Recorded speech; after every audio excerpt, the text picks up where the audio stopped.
Hello everybody and welcome to Notorious Yu-Gi-Oh! I'm Notorious Cly, and today is a very joyous day because we have a King of Games deck profile and season recap.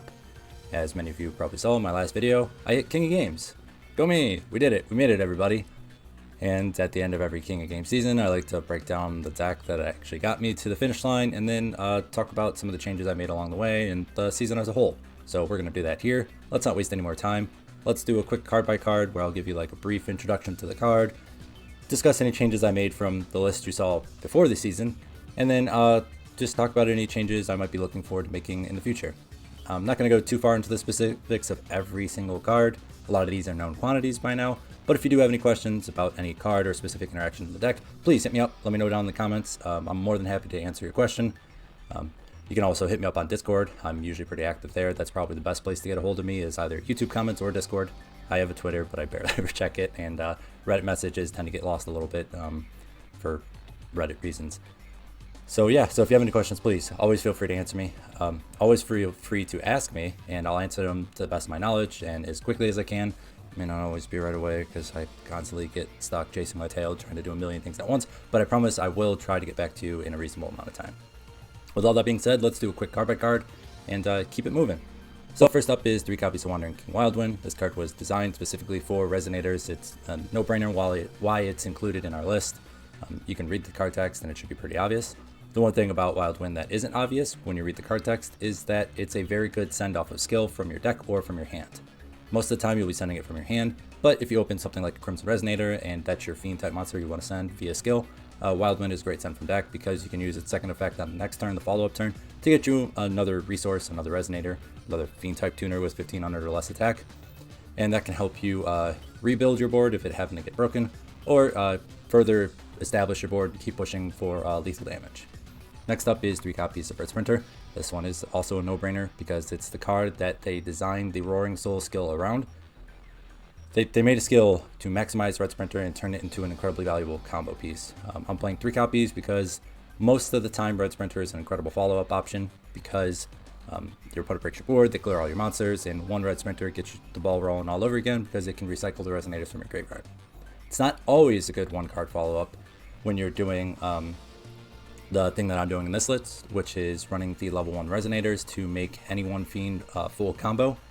When you do that, you end up having to shuffle back your Crimson Resonator to set Red Rain directly from your deck, which means you don't have a level 2 Resonator, you don't have a Crimson Resonator engraved to recycle with Sprinter, so sometimes it can be a little lackluster on the follow-up, but for the most part, if you are able to build and establish your board undisturbed, you should win the game, so follow-up isn't really the biggest concern. Next up is the format staple, 3 copies of Skull Meister. This is here because Orchest is everywhere, and Meister is so good against Orchest. It's also good against PKs, and it has all kinds of niche applications and a bunch of different matchups. We're primarily running it for Orchest though, since, like I mentioned, Orchest is everywhere. I'm sure all of you have seen that as well. Meister is fantastic, specifically in Resonators, because it's also a fiend. So if you do draw Meister as your only fiend type monster in a matchup where it would be dead, cool, no harm, no foul, it's still a fiend that you can send from your hand to the graveyard via skill to get the ball rolling and be able to combo off. Next up is 2 copies of Crimson Resonator. I was playing this at 3 at the beginning of the season and ended up cutting it down to 2. I wanted to really shrink the Resonator engine. That's something that became really apparent to me over the course of the season, is having a bunch of Resonators in your hand isn't really that great unless they're also paired up with other cards, because your Resonators on their own don't do anything unless you're sending them from your hands to the graveyard for skill to start comboing, but you only have 1 skill activation. So if you already have the 1 Resonator you need to send to the graveyard for skill to get the ball rolling, you just have a bunch of dead cards in hand. And that's something that I really didn't want this list to have. I didn't want to have dead cards. I wanted to have as many live cards as possible at all times. So I ended up cutting Crimson to 2. Kept it at 2 instead of 1 because Crimson is a very good send from hand for skill. Because it means you can send your Wildwind from the deck, and then Wildwind can get you more resources on the follow-up. And it never really felt bad opening something like Crimson plus Wildwind or another level 4 non-tuner, because it meant that we got to play the 2-card combo version of Resonators, where you special Crimson and then either special level 4 non-tuner or normal level 4 non-tuner, and then you get to play anyways. And that meant we got to save our skill for follow-up, so any one top-decked fiend, or something like a Wildwind in Graveyard getting us any one fiend type tuner with 1500 or less attack, meant we could go ahead and use our skill to then go ahead and get the ball rolling with our normal skill combo. There were times I thought about bumping Crimson back up to 3 copies just to try and maximize the amount of 2-card comboing I could do, because opening Crimson and Wildwind always felt really powerful because I could do the 2-card combo, do the 1-card combo. It allowed me to have better follow-up options or better options when playing in interaction, but ultimately I settled on 2. There's no hard reason why, it just felt right. It just felt right. Next up is 2 copies of Red Resonator. Red is here, 2 copies just in case I wanted to go ahead and special 2 off of Crimson, so I could do something like a big play for Hot Red Dragon Archfiend Bane plus Scarlet Red Dragon Archfiend recycled via Bane's effect. And Red is fantastic because it gains your life points, which means you get to stick around a little bit longer in the duel and have a better chance at cracking back on the follow-up, or you know, if you do get interrupted, you can survive maybe for a turn. Red's also fantastic on follow-up turns because when it's normal summon, you can special summon a level 4 lower monster from your hand. So if you have something like a Red Sprinter and a Meister and a Red, you can go ahead and normal Red if you already have other stuff on your board, and then special summon the level 4 non-tuner, and then you get the Synchro and make another big Synchro monster and hopefully push for game. It's also not the worst thing in the world to just have like Red plus Crimson on the follow-up if you were able to keep your board and have your board remained established with your big Synchro monster, because 3000 attack from Scarlet Red Dragon Archfiend plus 600 from Red plus another 600 from Red or plus 800 from Crimson meant you had over 4000 damage. So if you were able to clear your opponent's board on their turn with Red Rain or on your turn with Scarlet, you had lethal damage. So never the worst thing in the world. Next up is Synkron Resonator and Mirror Resonator. These are probably the 2 most important Resonators, I mean other than Crimson obviously, to be playing in the deck, just because having the ability to use Mirror Resonator to go from Red Rising to a level 7 Dark Dragon Synchro, and then using the level 7 Dark Dragon Synchro with the Synkron Resonator to make Scarlet Red Dragon Archfiend, and then using Synchron's effect when it's sent from field to graveyard to recycle that Mirror Resonator back, was so incredibly valuable. It's the 1-card combo that I keep talking about, the 1-card full combo setup. Fantastic. I ended up cutting these down from 2 copies each to 1 because of the aforementioned reason with Crimson. I wanted to cut the Resonator engine to as small as possible so I didn't have a bunch of dead cards in my hand, and opening the Synchron or the Mirror never really felt terrible, because if they were the only fiend that I opened and I had to send them from my hand to the graveyard to activate my skill, maybe I wouldn't be able to set Red Rain or get access to Red Rain over the course of the turn. But if I'm only drawing 1 fiend type monster, then non-fiend type monsters in my deck are stuff like Book of Moon, Forbidden Lance, Cosmic, Compulse, and sometimes even Red Rain. So it meant that I was going to have a winning board regardless, because Scarlet Red Dragon Archfiend plus Book plus Lance plus Cosmic is still a winning board. Scarlet plus Book plus Compulse plus Cosmic is a winning board, or even if I just hard open the Red Rain, that's still a winning board itself. So never really felt bad seeing one of these dudes in my hand. And then next up is our non-engine stuff. I tried to play the most generically useful cards I had in Book of Moon and Compulse. These were fantastic interruptions. You can play whatever staples you have access to. I like Compulse the most out of the Limit 3 power cards, because IDP is bad because Roaring Soul limits what you can summon and where you can summon it from. And Crackdown can sometimes mess with your 2 best tools, which are Crimson Resonator and Red Rising Dragon.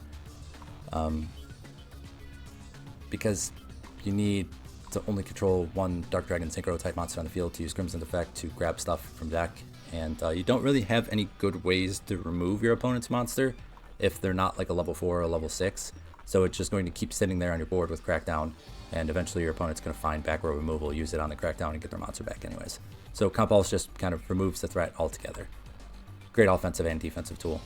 Same thing with Book of Moon. Book of Moon was really great against Orcus setups. If I didn't see something like Meister, I could always Book Moon the Dingirsu, so they couldn't use Orchestrated Release to send it and then bring it back and, you know, send one of my monsters with Dingirsu's effect. Book of Moon's still so versatile, so good. Yeah, there are some matchups where it's not great, but overall it does so much in so many different matchups that's really hard not to play. Next up is the back row hate. I played 3 copies of Forbidden Lance and 3 copies of Cosmic Cyclone. I was at 2 copies of Lance during the start of the season, bumped that up to 3 because back row is very strong and prominent in Duel Links, and if you don't have an answer for it, this deck dies because you're very vulnerable around your normal summon, and you're very vulnerable around the Red Rising part of your combo. And even when you use Crimson Resonator's effect to special summon up to 2 Resonators from your deck, if you clog your main monster zones and they have a Book of Moon on something in the extra monster zone, your turn is shut down. You're very vulnerable at all points of your combo, so being able to remove back row threats or protect yourself from back row threats is very important. A lot of decks seem to have pretty easy access to back row too, to very powerful back row as well, especially Orchest. Orchestrated release to recycled into Cursu isn't like the craziest or the strongest thing, but it is a form of interaction.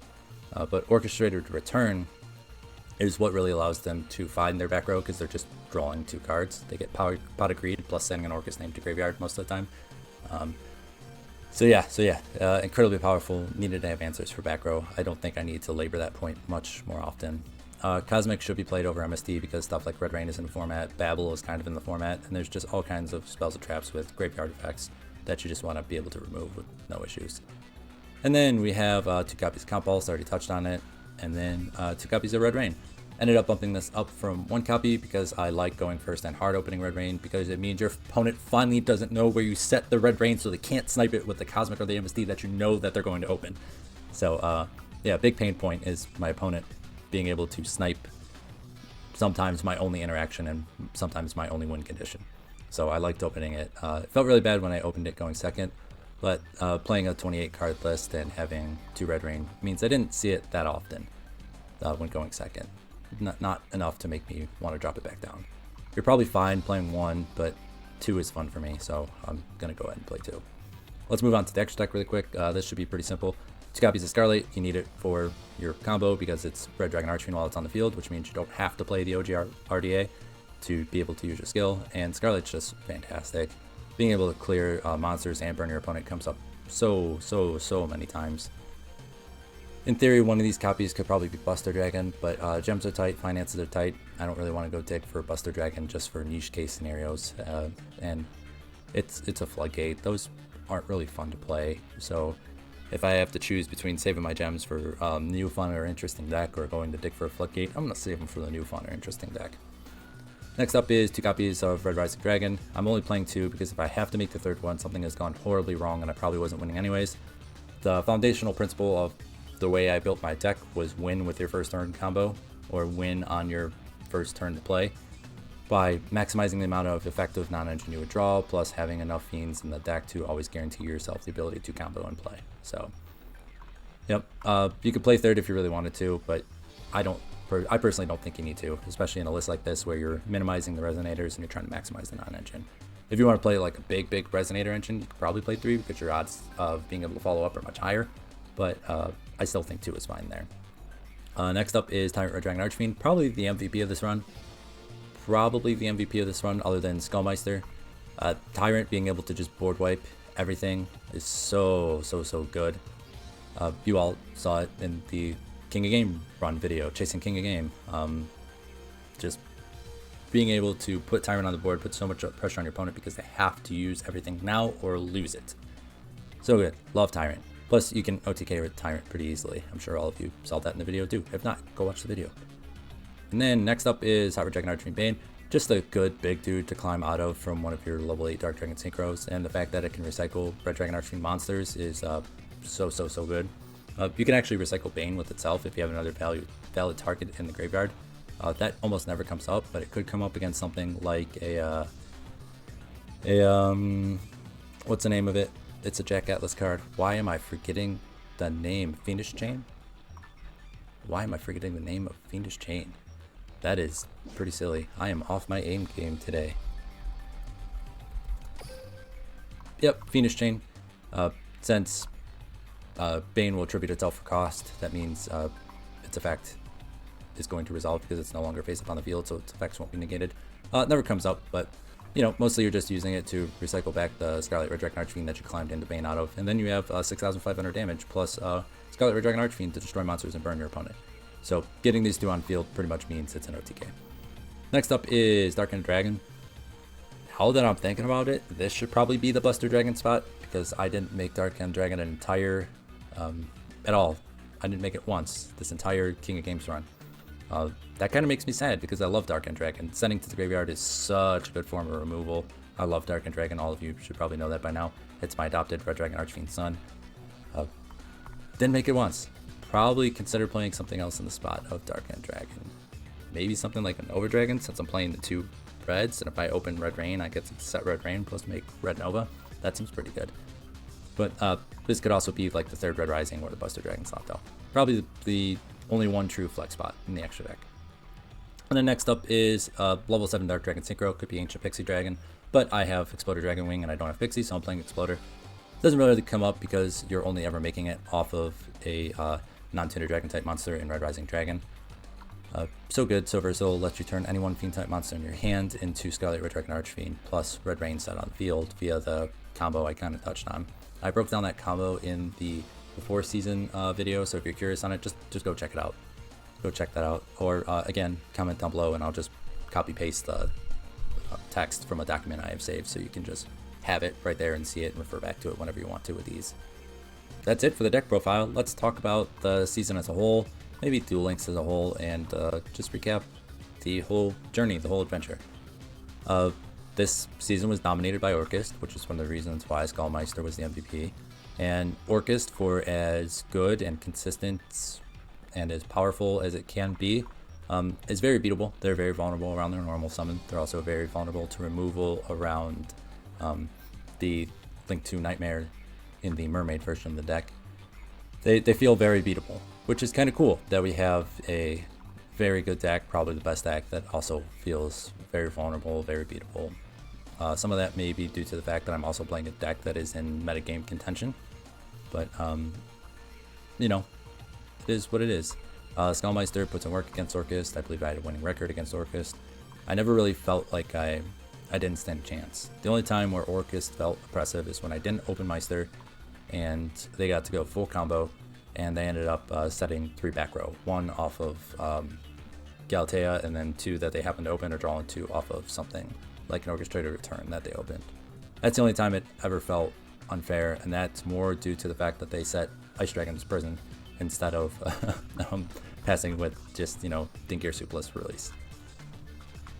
And I guess that's kind of refreshing, I suppose. I've had conflicted feelings about Duel Links for a while, just because you all have heard it by now, and I'm sure some of you are feeling it as well. Sometimes it feels like we're just playing Blowout Card Turbo, and you have to open the right combination of cards to get past the Blowout Turbo game in order to actually go ahead and play the fun, interactive, and captivating game of Yu-Gi-Oh! That we all know and love.